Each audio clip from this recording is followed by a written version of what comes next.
എത്രയോ യുവാക്കളാണ് സ്വയം മോഹത്തിന് അടിമയായിരിക്കുന്നത്.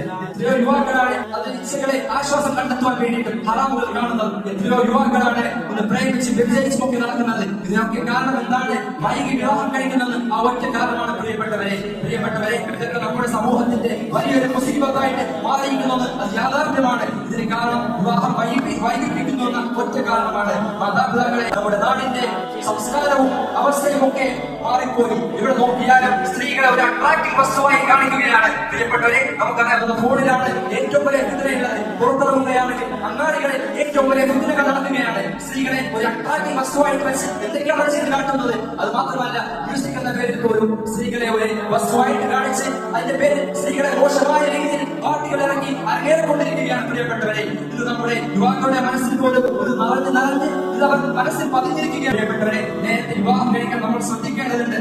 ഹലാലായ രൂപത്തിൽ ഹലാലായ മാർഗത്തിൽ അവരുടെ ജീവിതം നയിക്കാൻ അവർക്ക് സാധിക്കുന്നതില്ല.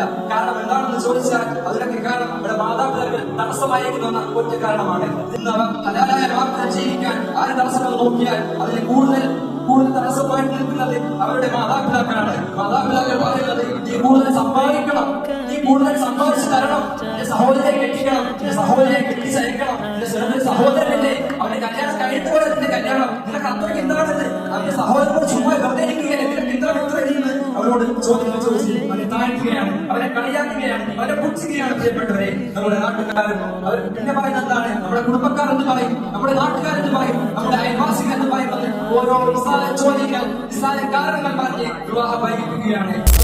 വിവാഹം വൈകിപ്പിക്കുന്ന മാതാപിതാക്കളെ നിങ്ങളോട് ഞാൻ പറയുന്നു, വളരെ ഗൗരവപൂർവ്വം പറയുന്നു, നിങ്ങളുടെ മക്കളെ നിങ്ങൾ വിവാഹം കഴിപ്പിച്ചു കൊടുക്കില്ല. അല്ലാതെ നിങ്ങളുടെ സ്വന്തക്കാരെന്ന് പറയും, നാട്ടുകാരും കുടുംബക്കാരും അയൽവാസികൾ എന്ന് പറയുന്നത് ഓർത്തുകൊണ്ട് നിങ്ങളുടെ മക്കളുടെ വിവാഹം നിങ്ങൾ വൈകിപ്പിക്കലേ. പ്രിയപ്പെട്ടവരെ, മാതാപിതാക്കളെ ശ്രദ്ധിക്കുക. ഇന്ന് പല മക്കളും ഹറാമിലോട്ട് പോകുന്നതിന് കാരണം നിങ്ങൾ തന്നെയാണ്.